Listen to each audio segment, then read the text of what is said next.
Hey there, ACC fans. I told you I was bringing you a Florida State Friday. I told you that the Florida State fans had said enough about us disrespecting them to where I've got a double header of FSU coverage to make sure that you all know that, hey, I'm trying to be fair, trying to get people in here who are going to bring you some love. And so today we have the ever so talented, the illustrious Brian Smith of Locked On Knows. How you doing, Brian?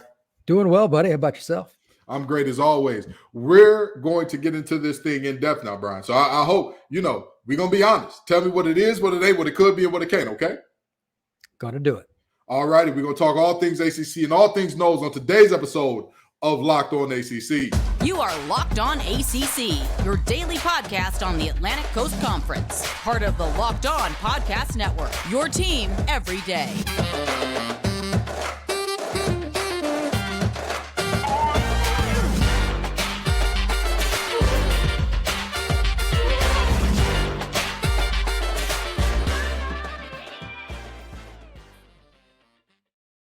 So, folks, before we get into today's episode, I have to tell you to download the GameTime app, create an account, and use code LOCKEDONCollege for $20 off your first purchase. Now, Brian, I've got you here today to talk your nose, okay, to talk what's going on with them because, this is the highest that expectations have been in over a decade, realistically. That's what we're looking at right here. And this is a team coming in as the top-ranked team in the ACC, right on the cusp of that top 5. So you tell me, has Clemson or has Florida State done enough to feel like you're okay with them usurping Clemson in this offseason per se? Yeah, I think they have, but it's still got to be proven on the field. Mm-hmm. But I actually just did my Locked On Seminoles podcast, and I was just talking about the ridiculous amount of experience they have on paper. I'm sure I'll just give you one example. Phil Steele. I'm sure we're all familiar with his magazine. He had one of the greatest comments I've ever seen. He said in all his years of research, he'd never seen a position with more experience than this specific Florida State offensive line. It was 204 starts. I mean, that's absurd. Yeah. And I mean, quarterbacks played 3 years. They got 3 receivers that are big time players, all have a lot of experience, the third of which in the rotation has 133 career catches. He might be option 3. Mm-hmm. I mean, there's a lot of reasons for optimism. The defense has got a lot more talent than it has. That's been the bugaboo. They would give up the key play. They've got guys that have come in like Conrad Hussey. That's my guy. I know him from South Florida, STA kid. Right. That's competing for playing time. They got experience and they've hit, I don't know how they've done it. This is the miraculous part. They've hit the home run as the quote unquote transfer portal kings. Most teams that have gone that route, chemistry hadn't worked out. They've had idiots they've taken, whatever it is. Florida State's figured it out. You got to tip your cap because they've filled in gaps all over. I think it's around 15 starters didn't begin their career in Tallahassee, and yet they're a top 10 team. Who else has done that? Absolutely. Absolutely. And you've got to give respect and credence to not just starters, right? Because starters is one thing. That means you're the best guy on the depth chart, whatever the case may be. You're looking at all conference and all American performers. You're looking at a Jared Verse who was gotten out of the portal. You're looking at a Johnny Wilson who's gotten out of the portal. He's played there for forever, but you would forget Jordan Travis is out of the portal. That's the reality. A Louisville kid. Yeah. That's the reality of this team. They have done a phenomenal job. Fentrell Cypress out of the portal. They have a ton of really, really good players who fit their team, who fit their culture, who fit their schemes that they've gotten out of the portal. And so with that being said, there is no way it can be understated how well Norvell has done in the portal. But I want to ask you a question because you said it has to be proven on the field, okay? The last time Florida State beat Clemson head up in a one-on-one matchup, it was 2014, okay? And they should have lost that game too. I didn't want to say it, but what makes this year different? It's going to be the experience to begin with, and it's also going to be the inexperience for Clemson. Look, I'm a quarterback stat nut. And last year I was just kind of thumbnailing week after week, what's different about the top 20 passers? If you take Drake May and a certain guy that resides now in Los Angeles out of the equation, everybody was junior, senior. Mhm. There is no shortcut at quarterback, and that's why they're so coveted in the portal. Right. And that's why, like, just to use an example in the ACC, there's a certain guy now in South Bend that was in Winston-Salem. He's got 110 career touchdown passes. You're not replacing Sam Hartman. Yeah. You're not. Yeah. Yeah. That is why. And I think Cade Klubnik is going to be a fantastic football player for Clemson. I've seen him live. I saw him at Elite 11. He's a dude. Mhm. He's a sophomore. Mhm. There's going to be moments this year you're like, what was that? Yeah. You know what I mean? That's just my opinion. I get you. I get you. Wrong. And you know what? And I'll say this: even though the last time Florida State beat Clemson in a head-up matchup, "All About That Bass" by Meghan Trainor was the #1 song in America. But at the end of the day, Sammy Watkins ain't walking through that door. Deshaun Watson, Trevor Lawrence, they're not walking through that door. Dexter Lawrence ain't walking through that door. You don't carry the history of those teams with you. So I'm there with you on that one. I can get behind you. I can see where you're going from that standpoint. Now, let me ask you this. When I look at the rest of the conference, right? Because everybody has already deemed this Ali Frazier. You know, they've already said, hey, the regular season meeting is going to be the first one, and the next one is going to be Rumble in the Jungle. The ACC championship is going to be the Rumble in the Jungle. Absolutely. Is there any? You are Locked On ACC, your daily podcast on the. Apologies for the technical difficulties there, folks. We got it all sorted out. We're back. You know, me and Brian are good. Don't worry. We're just two bald guys talking ball. It's just bald, and bald. But anyway, with that being said, is there anybody who can disrupt this matchup of the heavyweights, the clash of the Titans, if you will? And if so, who do you think it is? I think it's your old school, North Carolina State. And I have several points for it. I cover Florida State. I've been in Florida. I know all the schools down here. I'm unbiased. Mm-hmm. NC State has a defensive-minded coach, which you would know about, obviously. Yeah. But they have something else that you cannot, what I mentioned in just a minute ago. They got a transfer quarterback you might have heard of named Brennan Armstrong. Might have. He sucked last year at Virginia, but the year before he didn't. And there's a connection there. Mr. Robert Anae, the offensive coordinator at Virginia in 21. He took off, went to Syracuse. Yep. Virginia just went, they were awful last year across the board. Yes. They were reunited in Raleigh. Peaches and herb reunited. And there you go, baby. So good. This is the key here. To give a little backdrop for people, Dorn's he's a defensive-minded guy, but getting an A is a coup among coups. He's been in 3 stops at BYU. He's a 30-plus year veteran. I forget how many years a coordinator he's been, but he's been all over the map, and he understands the passing game. NC State's dink and dunk, I hate you offense, as I hated their offense for the last 5 years. And I know you've heard about that from NC State fans, and don't tell me you haven't made comments yourself about it. Listen, I'm going to tell you, I rarely ever call for coaches' heads. After Boston College, that was you had reason. That was the most emphatic call for a coach's job that I have ever made in my life. There you go. You got to throw the ball beyond the line of scrimmage, man. Let's go. And the terrible part about it is that was a Boston College team last year that was giving up an average of, I want to say 34, 35 points per game in conference. We were the only FBS team that they held below 28. The only one. And so certain times coming in first is not a good thing. And so that moment, you're absolutely right. Hey, listen, Coach Beck, I hope you do well with the Chanticleers. I hope y'all go on and win it all. I hope y'all do all the best things. And y'all are the group of 5 team to make the playoff.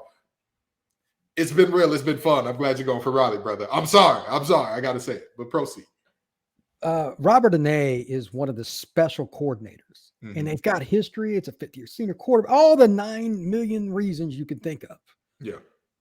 They don't have to, like, if I remember right, because I've looked up his stats so many times, in 21, Armstrong had 4,449 yards, 31 touchdowns. It's ridiculous. At Virginia. Yeah. This isn't FSU 1999. Okay, the receiving corps was good there, but all the pieces, the offensive line, they wasn't the same. Okay. And he did that, and he didn't even play a full season. He missed the Notre Dame game. Right. They can just be 25 touchdown passes with that defense, and they can be a thorn for any team they play. And here's the other thing, and this potluck. I didn't make the schedule. You want to call the conference commissioner, whoever makes the schedule. If you're a fan of Clemson, Florida State, Miami, whoever, you do it. But this is fact. Home games for your Wolfpack. UNC, Clemson, and Louisville. Do not play the Noles. And Notre Dame is at home too. Yeah, I mean, they did what they did with that schedule. They did what they did. I mean, I'll still take the Irish in that one, but that's another story. That's fair. That's fair. I ain't mad at you there. But I mean, if they go even 8-4, I would be disappointed. I don't know what's going to happen, but I'm telling you right now, Ane will be assistant coach of the year in the ACC. I will throw that out there right now, flat out. No ifs, no ands, no buts. The only way it doesn't happen, and this is where you come in, because I can tell you are not a shy guy and you're a proud NC State guy. If he is not, that means the head coach in Raleigh. You already know where I'm going with this. Oh, Lord. He has stepped on his play calling duties. Yeah, I get you. Because Robert is going to pitch it around. You ain't wrong. If that is not the case, we all know what happened. I'll let you do the podcast from there. I'll stand back and enjoy it. I'm with you. I'm with you when you're right. And you ain't wrong on this one. Okay. You absolutely ain't wrong on this one. So, folks, we got to pay some bills. But when we come back, we're going to talk all things conference realignment, because that's been another area, and that's been a particular area where Florida State fans feel like we on Locked On ACC have disrespected them the most, and Candace is out on vacation, so I got to take the brunt of that. But it's all right. We'll be right back in just a second. Folks, make sure that you get the GameTime app. I'm telling you right now, if you're stressed out, if you're pulling your hair out over those last-minute tickets, you don't want to end up like me and Brian, okay? We look good, ball. Everybody else doesn't. That's not a problem, no. You got to hunt down the best last-minute prices via the GameTime app. Buying tickets to your favorite events shouldn't be stressful. GameTime is fast and easy, and you can buy tickets to sporting events, music, comedy shows, and theaters near you. With killer deals on last-minute tickets and their best price guarantee, you can stop stressing and stop guessing when it comes to tickets and start getting hyped for the fun you'll have. Browse through the GameTime app, and trust me, you'll know all of the great events coming up in your area. Like I said, flash deals on last-minute tickets, images of great seats, and lowest price guarantee, event protection, event cancellation protection, and job loss protection. I'm telling you, this is the place you need to be. GameTime is the place for last-minute tickets. So snag your tickets without the stress. Download the GameTime app, create an account, and use code LOCKEDONCollege for $20 off your first purchase. Terms apply, but again, create an account, redeem code LOCKEDONCollege for $20 off.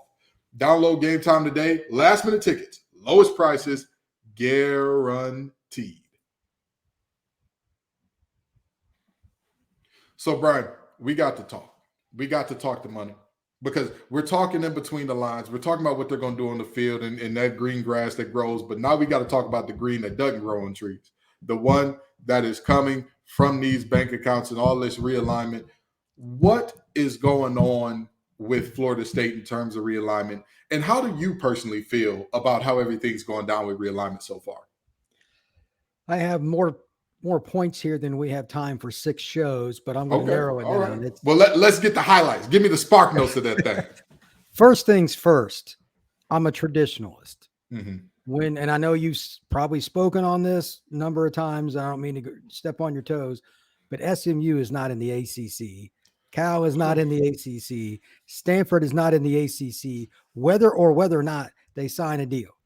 I do not care. That's first. I'm just saying that for the record, and anybody can hate on me all they want. Right. The Atlantic coast is in the East. Yeah. What part of Dallas or San Francisco is in the East? Can you answer that for me, Ken? Well, you see, when you have enough money and lobbying power, when the former president and a former secretary of state are showing up on your behalf, the coasts get blurred up. Middle America gets condensed, and the coasts just get real close to each other. We all know that it's because of major TV markets. If SMU was in a smaller town in Texas, they would not exist. They're in the middle of freaking Dallas. Yep. Yeah. And then, of course, San Francisco area, that speaks for itself. So that's where Absolutely. Cal and Stanford are both in the greater Bay Area. I get it.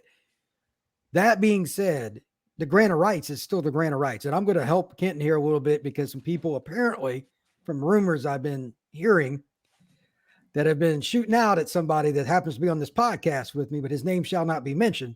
We won't name no names. We ain't going to name no names. We're not that type of guy. We can't reveal our sources. Look, the grant of rights thing wasn't a Florida State problem. It was an entire conference problem. Mm-hmm. I am not a lawyer, but in today's market where everything changes, what was the decision making to set a contract that, if I remember, is it 2036? 36, yes, sir. 35 or 36, one of those 2 years. Yeah. Why? You sign pen to paper, and once big time lawyers see the pen to paper, bro, they do not care. Mm-hmm. You are a number. You cannot get out of that one. They've tried. They'd be long gone. Florida State, NC State, North Carolina, Clemson, Miami, all of them be adios. Duke Carolina is kind of connected, whether they want to be or not, for the obvious reason. They'd probably be in that too. Yeah. You and I are both Midwest guys originally, but we know how it works down here in the South. Yeah. Football, basketball, there's a lot of connections, a lot of tradition. All 6 of those schools, there's a good chance they'd be adios. It's just true. Right. They're still there, Kenton. Why do you think that is? Is that it's the grant of rights. That's the one that everybody's saying you can just get. No, you cannot. Well, Brian, I thought it was the power of friendship that kept Florida State here. I thought that they just enjoyed the camaraderie with Louisville that much. You know, I thought that they were just. I thought that it was the love for Dino Babers in Syracuse that kept them nestled warmly at night and feeling like this. But I'm glad that we're in the same place here. And I'll say this. My biggest gripe about this is not the request for more money. I'm fine with that. I understand there's never enough. In our system, in the economic system that we have, there's never enough. You always want more money. You always got to press for more and more. You squeeze, push. Sure. I'm not against that. I'm never against anybody asking for more. My problem is how Florida State went about it. The live streaming of the board of directors deal where it's, hey, we need to be leaving the conference now. Brother, slow it down. Pump your brakes a little bit because you're playing chicken with a Mack truck and you're armed with the power of friendship. You have no legal ammunition to get out of this thing. And I'll tell you this much. I, too, am not a lawyer, but I know almost every contract can be gotten out of. But you know what almost every contract has to get out of it? Money. A payout. You got and the payout in this is so costly. I'm hearing that, hey, the chasm could be $30 million a year at some point in time between the Big Ten and SEC and ACC. Okay, let's do the math on that. Let's say being as generous as possible to not just Florida State, but Clemson, NC State, UNC, any other school that want to leave, being as generous as possible. $300 million. That's the lowest figure that I've heard, period. $300 million, okay? If you pay $300 million out and then you go to a new conference and then you're not allowed to be a full, to get full revenue shares from that conference, let's say you get 50% revenue shares from that conference. If they're making 30 million more and this conference is making 30 million and you're getting a 50% share, you're back at the 30 million. You're literally back to square one. You just paid 300 million to get back. That's the most expensive way to go back to zero that I have ever heard of in my life, especially since if you believe that these conferences are the future and they're that strong, they will be there at the end of the grant of rights. They'll be there if you wanted to leave a year or two early, as opposed to 9, 10, 8 years early. Like that. We just talked about it. It's going through 2036. You're not looking at a decade early if you leave next year. You're looking at 11, 12 years. And you think that everybody's just going to say, hey, it's been real. It's been fun. See you later. You know, we want volunteers, not hostages. And I know that there's legal and financial ramifications, but we like you so much and you stayed with us for so long because of power of friendship. We're going to throw you a bone and let you leave for free. It's not going to happen. All those things are true, and it goes back to the original point that I made. When you signed the deal, you saw the buyout. Yep. Yeah. That's it. Yeah. There is no discussion. That was in ink. It was vetted, and you all failed. Yeah. That's it. So that's why I'll speak for you. I'm going on a limb here and guessing you're not excited about Cal versus NC State. No. I mean, you're an NC State guy, but I get it. Here's the thing. Until they figure out a way for there to be some kind of buyout where the ACC is not left holding the bag, and I'm not talking about money, I'm talking about an empty bag. Right. They're not going to let them out. There is no friendship. Yeah. Why would the remaining members, and remember now that all the people at the ACC office, they're for all the members of the conference. Yes. Not just the tradition-rich ones like UNC. Not just Florida State or that's the problem, because if these schools leave, think about it this way: Oregon State and Washington State, what do they have in common? They are screwed because of what just happened they're done. Yeah. The Pac-12 became a 4-pack. Man, what TV deal are you getting? The non-existent one. Good luck with recruiting. That's my area. They are toast. They were never in a good spot anyway. Yeah. What do you think is going to happen to Wake Forest, Virginia Tech, Boston College, and the ACC? No, they have no chance. Their only leverage is to force, which it's going to be awkward until 236, this league to stay together. There is no good option. And again, if you're in this situation, I look at this from a very simple standpoint. Okay, if you could, you would have. That's the reality. What I tell people, I'm telling people all the time, this isn't an interpersonal relationship we're talking about, right? This isn't just. And even if we were to say this is an interpersonal relationship, well, fine. Let's pretend like it's that. It's an interpersonal relationship where you and your wife got about, I don't know, somewhere between $600 million and $1 billion worth of assets to figure out. Go ahead. That's a lot of cash, bro. That's a lot of cash. Go ahead. You didn't sign the prenup because you knew you were going to be in love forever. And now you're trying to figure out where we go from here. Guess what? How's the old 70s song say? It's cheaper to what? It's cheaper to keep her. I'm telling you right now, that's what Florida State is realizing. That's what Clemson has realized. That's what NC State, UNC, and all these schools have realized. And not only that, like you said, the other schools. If you're talking about, I remember when they were talking about there needed to be 8 schools to dissolve the conference. And I said, there's no world in which there are 8 ACC schools who all believe, hey, we can cut this deal. We can cut out of the ACC and we won't have to, because if the ACC dissolves, there's no buyout, right? But if we leave and there's no buyout, you think that there are eight schools in the ACC that all have a really strong belief the Big Ten, the SEC, or the Big 12 will pick us up? Where? Name them for me. Are those 8 schools in the room with us today? Are they? Okay. I can get to a half dozen, and after that, we die. And I'll tell you what, honestly and truly, knowing what I know about some of these schools' financials and calling around and picking up the phone, half a dozen is aggressive. We getting you know what I mean? But I feel you. The ones that have a chance are Miami, Florida State, Clemson, North Carolina, and Duke, and NC State. Yeah. NC State and Duke are the two that are it, because Duke's football it's okay, but their basketball program's so iconic. Absolutely. It gets them in the conversation. NC State's got a massive following. It's more regional, but it's got a massive following, so they're in the conversation. Largest educational institution in the state of North Carolina. But to get to 8, there's no way in hell. And that's my point. That's my point exactly. 0. Boston College ain't gonna shoot themselves in the foot that way. The boys in Blacksburg ain't gonna shoot themselves in the foot Virginia that way. doesn't care enough about athletics, period. They don't. And so with that being said, y'all heard it from a Florida State guy. So don't say, it ain't happening. If you go shoot somebody, I'm not even the messenger this time. I ain't the messenger this time. So, we'll be right back after a word from our sponsors to land this thing.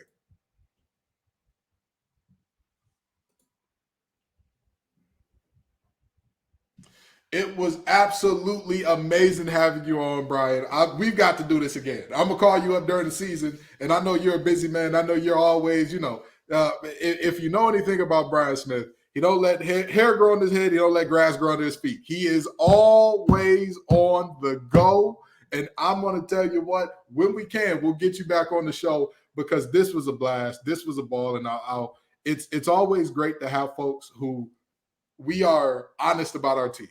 I'm very honest about everything in terms of NC State and what they are, what they're, I tell people all the time, I'm not that guy to say, well, what's this NC State game going to be? Wolfpack by 1,000,000. That's not me, right? And so it's great to see somebody who's honest about their university, paying proper due diligence and respect, and saying, hey, they do have a claim. The money is there. They did build this up in terms of brand-wise. But with that being said, ink hit paper, and you got to live with it.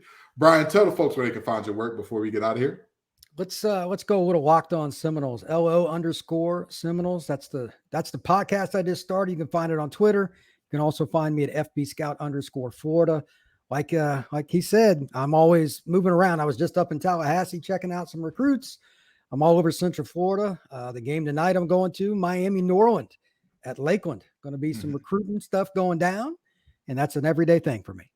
Absolutely. Thank you so very much for coming out. Listeners, thank you all so very much for coming out. Y'all make this great show what it is. Y'all make this great conference what it is. Like, share, subscribe, follow. If you are not on YouTube, get on YouTube. But even if you're not, even if you don't have it available to you, go ahead and leave a 5-star review wherever you're listening to this podcast. And next week, we are coming. This is the first part of the doubleheader. You've got another Florida State episode coming today. And next week, we've got the Commonwealth Schools up to bat with my main man, Ryan Moore. Thank you all, Brian Moy. Thank you all so very much for coming out. Until next time.